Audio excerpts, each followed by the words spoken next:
The air in the conference room was so cold it made my skin prickle, but I knew the chill wasn't just from the air conditioning. It was the people. Sitting at the head of the long, mahogany table was Cashin, my manager. He leaned back in his leather chair, a smirk playing on his lips as he looked me up and down. I stood near the whiteboard, clutching my notes, feeling the eyes of 6 high-profile executives on me. I was wearing my best blazer, but I knew what it looked like. It was a polyester blend I had bought from a thrift store 3 years ago. The fabric was slightly shiny from wear, and the fit was a little too loose around the shoulders. Cashin cleared his throat, ensuring everyone was paying attention. "Callista," he said, his voice dripping with fake concern that barely masked his cruelty. "I see you're going for the struggling artist look today. Guess someone didn't get the dress code memo about professionalism." A few of the junior associates let out nervous chuckles, eager to please the boss. My face burned hot. I gripped my marker tighter, trying to keep my hands from shaking. I opened my mouth to apologize, to make a joke, to do anything to diffuse the tension, but the words stuck in my throat. That was when the laughter died abruptly. At the center of the table sat Leif, the CEO of Borealis Industries. He was the reason we were all here. He didn't laugh. He didn't even smile. He slowly turned his head to look directly at Cashin. The silence that followed was heavy and terrifying. Leif's voice was low, calm, and dangerous. "I don't care about her jacket, Cashin," Leif said, his eyes narrowing. "I'm only here because of her." Cashin froze, his smirk vanishing instantly. Every single head in the room swiveled toward me. To understand why that moment in the boardroom mattered so much, you have to understand where I came from. My name is Callista Moore. I was 27 years old, a junior marketing strategist, and apparently the easiest person in this glass-walled office to underestimate. I didn't come from money. While my coworkers spent their weekends at vineyards or golfing, I spent mine working a second job catering weddings just to make a dent in my student loans. My rent was high. My car was a rusty sedan that rattled when I went over 40, and my wardrobe consisted of whatever I could find on the clearance rack. I knew I didn't look like the rest of them. They wore tailored wool and silk. I wore cotton and synthetics. But what I lacked in fashion, I made up for in grit. For the last 3 months, I had been the first one in the office and the last one to leave. I lived on vending machine coffee and stale bagels. The Borealis Industries account was the biggest opportunity our firm had seen in a decade. It was a massive rebranding project, complex and high stakes. While Cashin was out having strategy lunches that lasted 3 hours, I was at my desk, analyzing market trends and building consumer profiles. I had built the entire strategy from the ground up. The data, the creative angle, the projection models, it was all me. I poured my soul into that project because I believed that if I worked hard enough, the work would speak for itself. I thought that in a place of business, results mattered more than the price tag on your clothes. I was about to learn a very hard lesson. 2 weeks before the big pitch, we had an internal review meeting with the vice president of the company. I had prepared a 40-page slide deck outlining the new direction for Borealis. I was proud of it. I had printed a copy for Cashin the night before, eager for his feedback. When the meeting started, Cashin stood up and dimmed the lights. "I've been doing some deep thinking over the weekend," he announced, projecting a slide onto the screen. My stomach dropped. It was my title slide, but my name wasn't on it. "I've come up with a comprehensive strategy that I think will secure the contract," Cashin continued, clicking through the slides. They were my slides. He was using my exact words, my charts, and my research. He hadn't even changed the color scheme.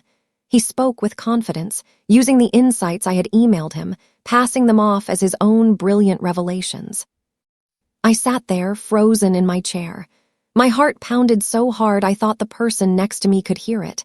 I looked at Cashin, waiting for him to credit me, to say, "Callista did the legwork on this."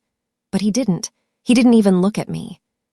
When the presentation ended, the VP clapped his hands together, looking impressed. "Excellent work, Cashin," he beamed. "This is exactly the kind of leadership vision we've been waiting for. You've finally stepped up." Cashin smiled, soaking in the praise. "Thank you, sir. I pulled a few all-nighters to get the data right, but it was worth it." He lied without blinking. I felt tears pricking my eyes, but I swallowed them down. I had been erased. The atmosphere in the office shifted immediately after that meeting. It was subtle at first, but impossible to ignore. My coworkers, Fallon and Della, started acting differently. We used to grab lunch together in the break room, but the day after Cashin took credit for my work, I walked in to find them whispering. They stopped abruptly when they saw me. "Hey, guys," I said, trying to sound normal as I reached for my lunchbox in the fridge. "Hey, Callista," Fallon said, her voice tight. She exchanged a quick glance with Della. They gathered their things and stood up. "We're actually going to grab salads downstairs today. See you later." They left me alone in the silent break room. I ate my sandwich alone, feeling a knot of dread in my stomach. Later that afternoon, as I was printing documents, a senior analyst named Marcus walked by. He paused, pretending to check his phone, and lowered his voice. "Look, Callista," he murmured, not looking at me. "Everyone knows it was your work, but you need to be careful. Cashin doesn't like being outshone. If you make a fuss, he'll make your life miserable." He walked away before I could respond. I decided then and there to keep my head down. I needed this job. I couldn't afford to be labeled as difficult or a troublemaker. I told myself that if we landed the client, surely I would get some recognition eventually. But late that evening, I overheard Cashin on the phone in his office. "No, don't invite her to the final pitch," he was saying. "She's just support staff. She doesn't have the right image for the client." Fate, however, has a funny way of intervening. 3 days before the presentation, I was rushing through the lobby of our building, balancing a stack of market research binders and a tray of coffees for the team. The elevator doors were closing, and a man in a gray sweater tried to squeeze in, dropping a folder of loose papers in the process. "Oh no," he muttered, crouching down. "Hold on, let me help," I said, wedging my foot in the door to keep it open. I set the coffees down and knelt to help him gather the papers. They were scattered everywhere. "Thank you," he said, looking up. He had kind eyes and a tired smile. "I'm having one of those days." "I get it," I laughed, handing him a stack of spreadsheets. "I feel like I've been having one of those years. I'm Callista, by the way." "Leif," he said, shaking my hand. He didn't offer a last name, and I didn't ask. He noticed the logo on my coffee cup. "You work for the agency upstairs." "Unfortunately," I joked, then quickly corrected myself. "I mean, yes, I'm a strategist there, currently surviving on caffeine and hope." He chuckled. "Working on anything big?" "The Borealis project," I said, my eyes lighting up instinctively. "It's exhausting, but honestly, it's fascinating work. Their sustainability model is brilliant. I really wanted to highlight that in our strategy, focusing on their roots rather than just corporate gloss." Leif looked at me with sudden intensity. "That's an interesting angle. Most agencies just want to talk about profit margins." "Profits matter," I said, stepping into the elevator with him. "But authenticity matters more. People buy stories, not just products." We chatted for the short ride up. When the doors opened, he smiled. "It was nice meeting you, Callista. Good luck with the pitch." "You too, Leif," I said. I had no idea I had just pitched my strategy to the CEO of Borealis Industries. The fallout was almost immediate. The next morning, I arrived at my desk to find my computer locked out of the shared drive. Confused, I went to it, but before I could get there, Cashin intercepted me in the hallway. His face was red, a vein throbbing in his temple. "Who do you think you are?" he hissed, backing me into a corner. "Excuse me," I stammered, completely blindsided. "Don't play dumb," he spat. "I got an email from Leif regarding the project brief. He specifically asked for Callista's insights on the sustainability angle. He said you two spoke in the lobby." I helped him pick up some papers," I explained, my voice shaking. "I didn't know who he was." "You went over my head," Cashin accused, jabbing a finger near my face. "You're trying to undermine me. That is a fireable offense, Callista." "I wasn't," I insisted. "We just talked about the work. I didn't pitch anything." "You are done with this account," he said coldly. I'm removing your access. You will not be at the meeting. You will not speak to the client. Go back to your desk and format the quarterly newsletters. That's all you're good for." I went back to my cubicle and cried silently in the bathroom for 10 minutes. I felt small and defeated. But an hour later, Cashin stormed out of his office, looking furious. He marched over to my desk. "Get your things," he growled. "Leif's assistant just called. He requested that the whole team be present for the pitch. He specifically asked for you by name. If you embarrass me, Callista, you're finished." That brings us back to the boardroom. The silence following Leif's defense of me was deafening. Cashin stood frozen, his mouth slightly open, looking like a fish pulled out of water. He blinked rapidly, trying to process what the most important client in the room had just said. I'm sorry," Cashin stammered, his arrogance replaced by confusion. "I think there's a misunderstanding. Callista is just a junior associate. She didn't." "There is no misunderstanding," Leif said, his voice steel. He stood up slowly, buttoning his suit jacket. He looked at Cashin with total disdain. "You spent the last 20 minutes presenting a strategy that felt hollow. It was full of buzzwords but lacked heart. Then I remembered my conversation with Callista in the elevator." Leif turned to me. His expression softened. "She understands my company better than you do, Cashin. She understands that we value authenticity. And frankly, mocking an employee's financial situation in front of a client. It tells me everything I need to know about your culture." Leif looked around the table at the other executives from my company. "I don't care what she is wearing. She is the reason I renewed our contract consideration. If she hadn't spoken to me that day, I would have walked away from your firm already." The room went dead silent. The VP, who had praised Cashin earlier, looked pale. Cashin looked like he was going to be sick. "I want to hear the rest of the presentation," Leif said, sitting back down. "But only if Callista presents it." The rest of the meeting was a blur. I stood up, my knees shaking, and walked to the front of the room. Cashin had to sit down in the corner, his face a mask of humiliation. I didn't have notes, I didn't need them. I knew this data by heart because I had created it. I spoke for 30 minutes, explaining the strategy, the market research, and the vision I had for Borealis. When I finished, Leif nodded. "That," he said, "is exactly what we need." As the meeting wrapped up, Cashin tried to laugh it off, rushing over to shake Leif's hand. "Well, a team effort as always. Callista is one of my best students." Leif ignored Cashin's hand. "Callista," he said, turning to me, "can I have a word with you, alone?" Panic spiked in my chest. Was I in trouble? Had I overstepped? I nodded and followed him into the small, adjacent breakout room. "You're terrified," Leif observed gently once the door was closed. "I need this job," I admitted, my voice trembling. "Cashin is going to fire me the second you leave." "You're the only one who listens. That's rare," Leif said. "I'm not going to let him fire you, but you need to watch your back. A man like that doesn't learn lessons, he holds grudges." Just then, the door burst open. Cashin stood there, red-faced and breathing hard. "I'm sorry to interrupt," he said, his voice tight and manic. "But we have internal protocols. Junior staff shouldn't be having unsupervised meetings with clients." The moment Leif left the building, the war began. Cashin didn't scream at me. That would have been too obvious.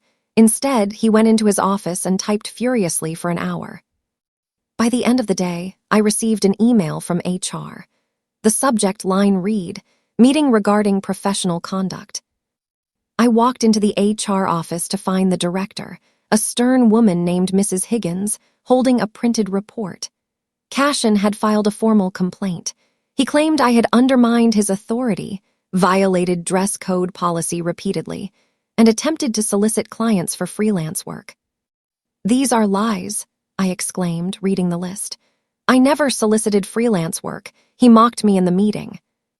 "Cashin states that he made a light-hearted joke to break the ice, and you reacted unprofessionally," Mrs. Higgins said, peering over her glasses. "He also notes that your performance has been slipping." "Slipping? I just saved the account," I protested. "We are issuing a formal performance warning," she said, sliding a paper across the desk. You are on probation for 30 days. Any further incidents, and we will have to terminate your employment. I stared at the paper. It was a trap. He was paper trailing me so he could fire me for cause and deny me unemployment benefits. I signed it with a shaking hand, knowing I had no choice. I spent the next week working in silence. I was excluded from emails. When I walked into a room, conversations stopped. It was lonely and exhausting. I considered quitting, but I had rent to pay and no savings. One evening, I was staying late to finish a report that Cashin had dumped on my desk at 5:00 p.m. The office was mostly dark. I heard footsteps approach my cubicle. I flinched, expecting Cashin, but it was Thalia, the head of finance. Thalia was a sharp, no-nonsense woman who rarely spoke to anyone outside her department. She pulled up a chair and sat down next to me. "You're the girl Cashin is trying to bury," she said softly. It wasn't a question. "I'm just doing my job," I whispered. "He's scared of you," Thalia said. She looked around to make sure we were truly alone. "I was in the quarterly budget review today. Cashin's numbers. They don't add up." My heart skipped a beat. "What do you mean?" "I mean," Thalia lowered her voice to a whisper, "he's been inflating his department's results to get bigger bonuses. And he's been billing clients for hours that his team never worked. If someone were to look closely, he'd be in prison, not just fired." She slid a USB drive across my desk. "I can't be the one to report it. He has dirt on my brother who works in sales, but you have nothing to lose." I stared at the small silver USB drive in my hand. It felt heavy, like it contained a bomb. In a way, it did. That night, I went home and plugged it into my personal laptop. I opened the files. It was a spreadsheet of Cashin's shadow accounts. I saw the Borealis account. He had billed them for 500 hours of senior strategy consultation at $400 an hour. Those were hours he claimed he worked. But I knew for a fact he was at the golf course or long lunches during those times. The timestamps matched the days I was doing the actual work, for which the client was billed at a junior rate. I sat back, my mind racing. This was fraud, major fraud. But doubt crept in. What if I was wrong? What if he had a mesmerizing explanation? If I turned this in and it went nowhere, my career in this city would be over. Cashin would sue me for defamation. I would be blacklisted. But then I remembered the way he looked at my blazer. I remembered him deleting my name from the slides. I remembered the lies in the HR office. He wasn't just hurting me. He was stealing from Leif, the one person who had treated me with decency. I made my choice. I wasn't going to let him win. I needed more than just the spreadsheet Thalia gave me. I needed to corroborate it with emails and calendar invites to prove he wasn't working when he said he was. I started coming in even earlier at 6:00 a.m. before anyone else arrived. I dug through the shared project folders, finding the invoices Cashin had approved. I took screenshots. I emailed copies to a secure, private email address I created just for this. While I was gathering evidence, Cashin made his move. A company-wide email went out on Tuesday morning. Promotion announcement. Please join us in congratulating Cashin purely on his promotion to Director of Accounts. I felt sick. He was failing upward. His first act as director was to call me into his office. He didn't even look up from his phone. "Callista, effective immediately, you are reassigned. You'll be handling internal data entry and filing. No client-facing work." "You can't do that," I said. "Leif asked for me." "Leif is a client. I run this department," he smirked. "If you don't like it, you can quit." The isolation became total. My desk was moved to a back corner near the printers, away from the windows. The work was mind-numbing. I spent 8 hours a day alphabetizing old contracts and inputting data into spreadsheets. The rumors Cashin spread were vicious. I heard Fallon telling a new intern that I was mentally unstable and obsessed with the manager. People I had worked with for 2 years wouldn't look me in the eye. I ate my lunch in my car just to escape the hostile energy. One rainy Tuesday, I was sitting in the driver's seat, chewing on a granola bar, when my phone buzzed. It was a text from an unknown number. "Are you okay? You haven't replied to the email regarding the Phase 2 launch. Leif. I stared at the screen. Cashin hadn't just removed me from the project. He was blocking my communication. He probably told Leif I wasn't interested or was too busy. I typed back, my fingers freezing. I didn't get the email. I've been removed from the account. Leif didn't text back. Instead, 20 minutes later, he called. Meet me for coffee, he said. The shop down the street, 10 minutes. I ran through the rain, terrified Cashin would see me leaving. When I arrived, Leif was sitting in a booth, looking grim. He told me you were on medical leave, Leif said, stirring his black coffee. He said you were having a breakdown. He lied, I said, anger flaring in my chest. He demoted me because you stood up for me, and Leif, it's worse than that. I hesitated. This was the moment of no return. What is it? Leif asked. I think he's stealing from you, I said. He's billing you for hours he isn't working. He's charging you for senior-level strategy that I'm doing on a junior salary. Leif stopped stirring. He looked at me, his eyes sharp. That is a very serious accusation, Callista. Do you have proof? I'm getting it, I said. But if I give it to you, I need to know you'll protect me. If you bring me proof, Leif said, I won't just protect you. I'll burn his kingdom down. I spent the next 3 nights compiling the dossier. It was perfect. I had the invoices, the timestamps, the emails where he claimed to be working while posting photos of himself at a resort on social media. I cross-referenced everything. It showed over $150,000 in fraudulent billing over the last year alone. I didn't hand it to Leif directly. I wanted to do this the right way. I sent the file anonymously to the company's ethics board and CC'd the CFO and Leif. I hit send at 9:00 a.m. on a Friday. At 9:15 a.m., I saw the notification on my screen that the email had been opened. At 9:30 a.m., Cashin's phone rang. I could hear it from my desk in the corner. He answered, laughing, but then his voice changed. He went silent. What do you mean, urgent compliance meeting? He shouted. I have a lunch scheduled. He slammed the phone down and ran his hand through his hair. He looked around the office, his eyes wild. He knew. Cashin didn't go to the elevator. He came straight for me. He stormed across the office floor, knocking over a chair in his path. Everyone stopped working. He marched into my cubicle and slammed his hands on my desk. You little rat, he hissed, his face inches from mine. You think you can take me down? I built this department. You built it on lies, I said, surprised by how steady my voice was. I stood up to face him. I will ruin you, he screamed, spittle flying from his mouth. I will make sure you never work in this industry again. I'll sue you for everything you have. I don't need to ruin your career, Cashin, I said, loud enough for the whole office to hear. You did that yourself when you decided to steal. You, he raised his hand as if to grab me. Mr. Purley, a voice boomed. We both turned. It was the head of HR and 2 security guards. Step away from the employee, the security guard said. The office was placed on lockdown. It was like a scene from a movie. Auditors in dark suits arrived within the hour. They seized Cashin's computer and boxes of files. I was called into HR. They told me that due to the sensitive nature of the investigation, I was being placed on paid administrative leave for neutrality.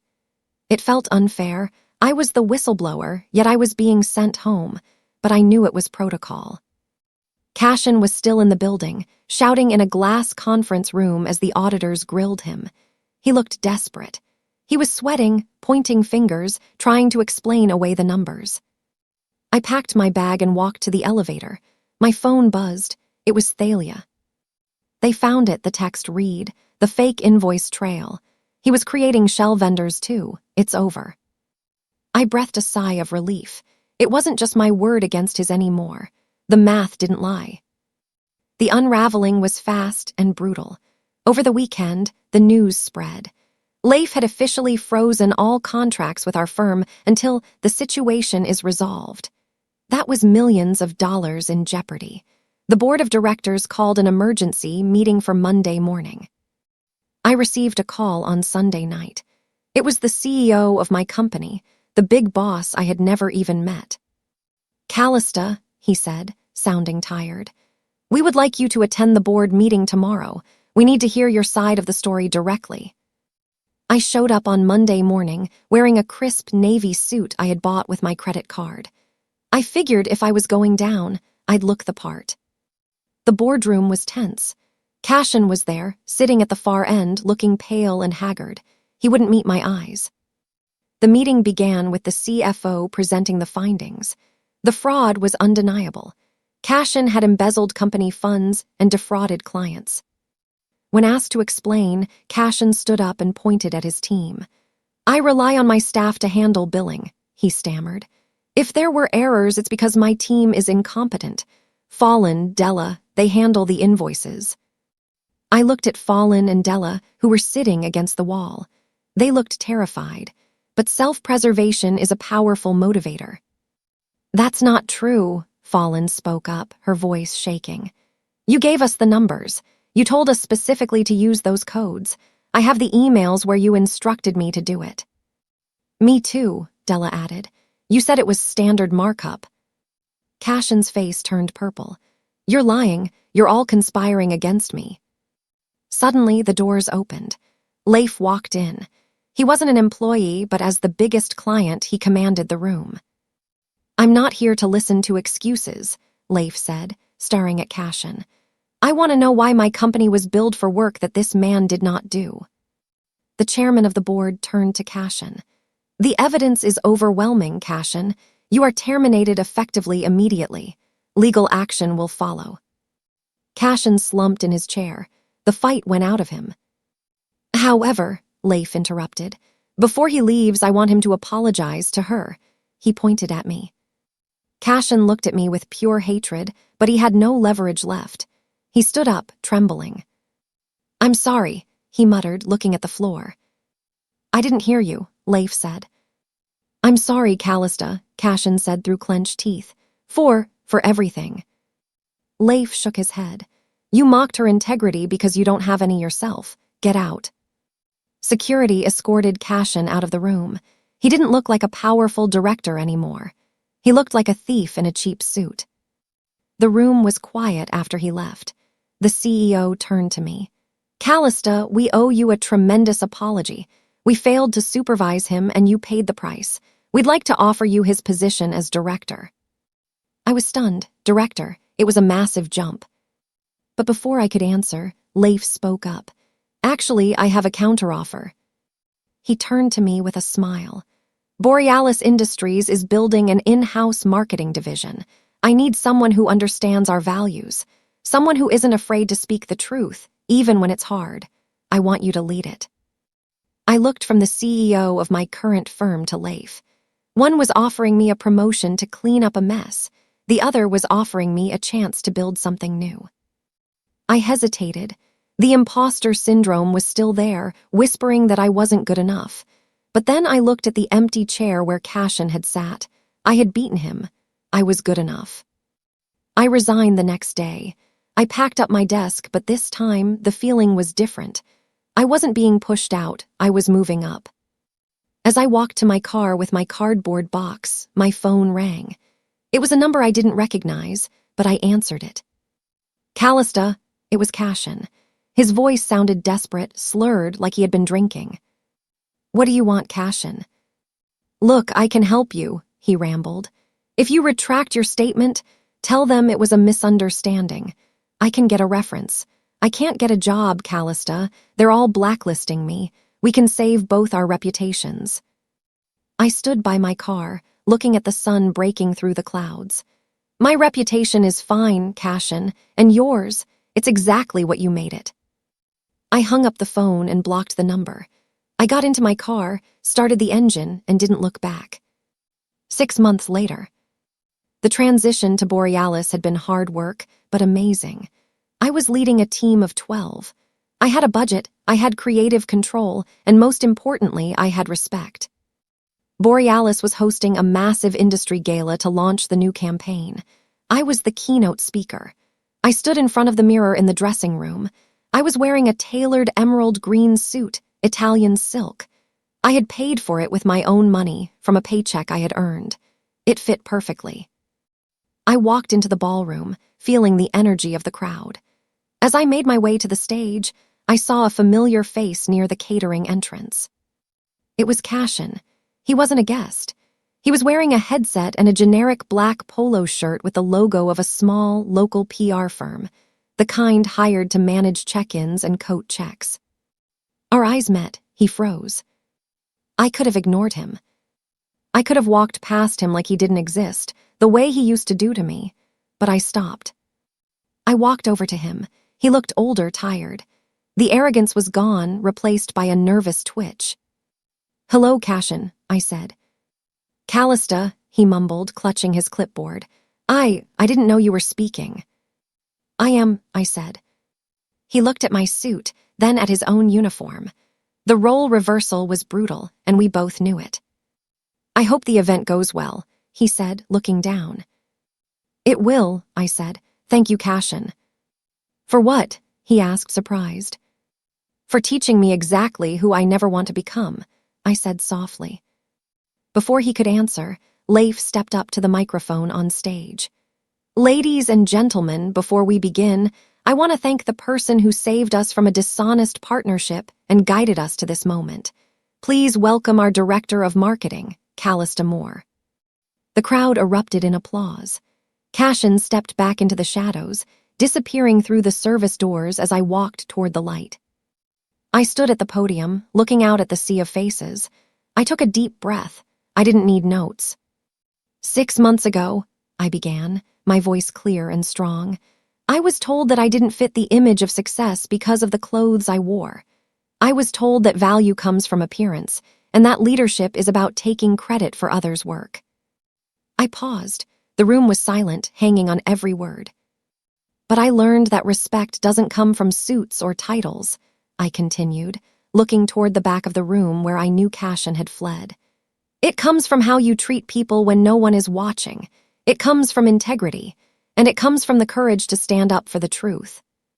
The applause was thunderous. Leif was beaming from the front row.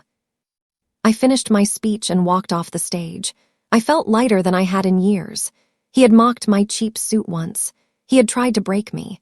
But as I walked out of the ballroom and into the cool night air, I realized the truth. Fashions fade and suits wear out, but dignity never goes out of style. I smiled, got into my car, and drove home. I had won.